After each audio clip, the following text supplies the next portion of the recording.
today we are going to be talking about how bad does one Google review hurt your practice, your new patient flow. And I want to cover this from an angle of a story that I recently was dealing with. So I had a client that was getting a ton of new patients, tons of new patients. Marketing was working, everything was working. And then all of it was sudden one day it just stopped.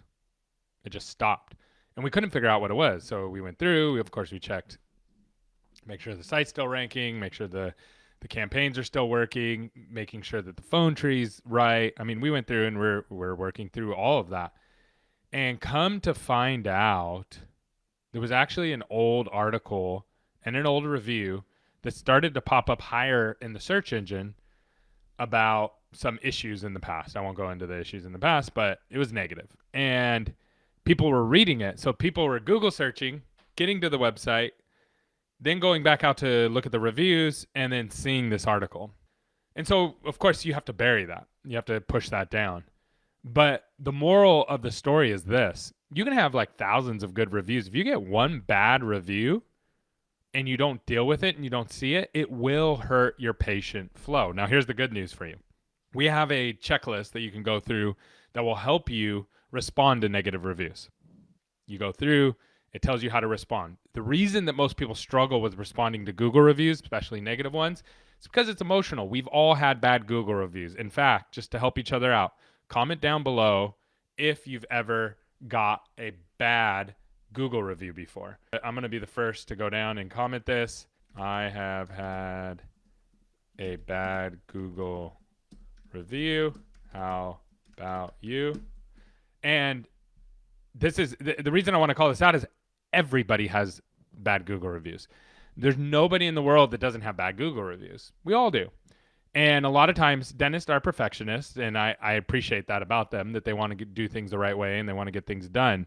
However, that can really hurt you because you respond emotionally and you're like, oh no, it's going to hurt me. And bad reviews do hurt you.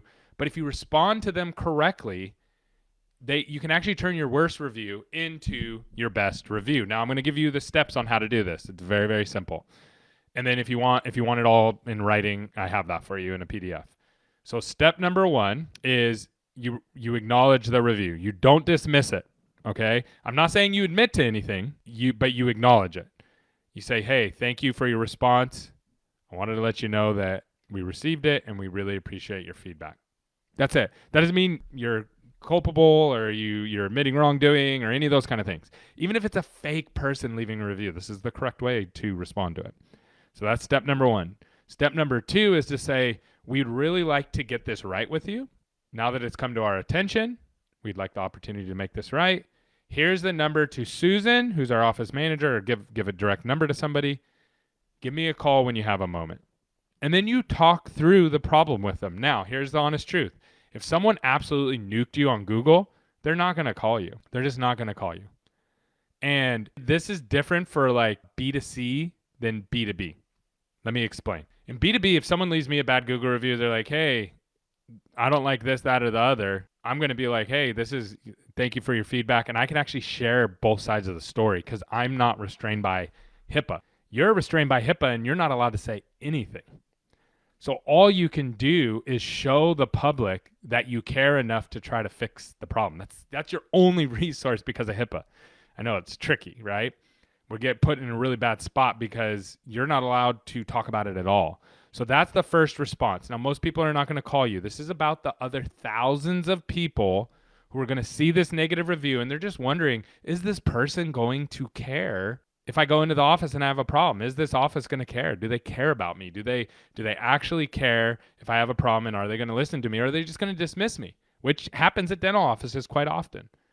And so you have to be able to ask that question. I'll give you another example. You go into Amazon, you want a vacuum. Go into Amazon, you pull up, you got thousands of reviews. What's the first thing you do? Go look at the negative reviews. If they have 100 negative reviews and all of them were like, well, I ordered the black and gray one, but I got the gray and black one and I'm disappointed. And that's the only negative reviews that they have, and you don't care if you get a gray or a black one, the negative reviews don't impact you. But if they say, hey, the vacuum was broken, it fell apart, and there's hundreds of reviews like that, now it's really going to impact your buying decision. And that's similar to someone going on and saying, this dentist is a ripoff. They ripped me off. They tried to do treatment that I didn't need. Same thing. And that's the same equivalent. So now, and Amazon, when would it not be a problem if there was 100 reviews of broken, they had thousands of positive reviews, and then they had 100 negative reviews that, hey, my vacuum is broken.